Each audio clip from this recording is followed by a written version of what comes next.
హిస్టరీలో చాలామంది powerful Kings ఉన్నారు. కానీ కొన్ని కథలు మాత్రం చాలా డిఫరెంట్‌గా ఉంటాయి.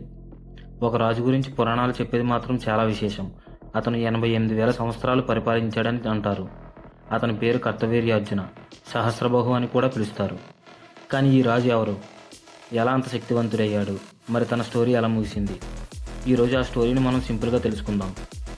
మీరు మన హిస్టరీలో ఉన్న ఇలాంటి ఇంట్రెస్టింగ్ కథలు తెలుసుకోవాలంటే ఇప్పుడే ఛానల్ని సబ్స్క్రైబ్ చేసి బెల్ ఐకాన్ ప్రెస్ చేయండి.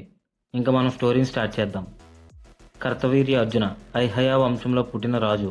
అతని తండ్రి కృతవీర్య. చిన్న వయసులోనే రాజ్యం ఎలా పరిపాలించాలో, యుద్ధం ఎలా చేయాలో అన్నీ నేర్చుకున్నాడు. కానీ తన జీవితంలో ఒక మెయిన్ టర్నింగ్ పాయింట్, ఒక తపస్సు.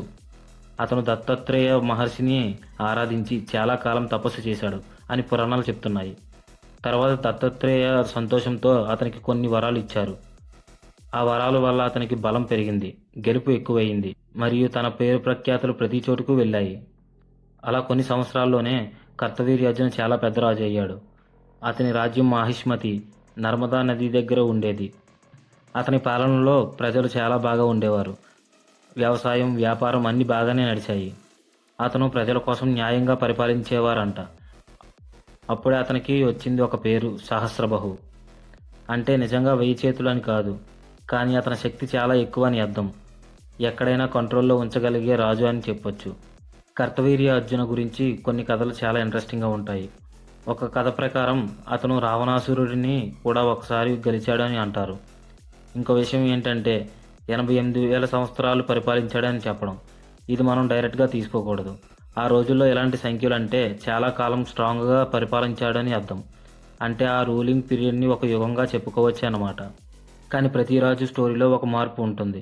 కర్తవీర్యార్జున పవర్ పెరిగిన తర్వాత కొంచెం అహంకారం కూడా వచ్చింది అని చెప్తారు.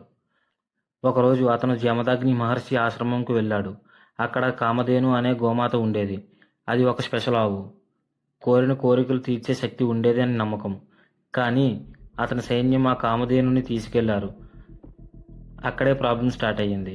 ఈ విషయం తెలిసిన తర్వాత జమదగ్ని కుమారుడు పరశురామ ప్రభు తన తండ్రికి జరిగిన అన్యాయంకి ప్రతీకారం తీసుకోవాలని నిర్ణయించుకున్నారు.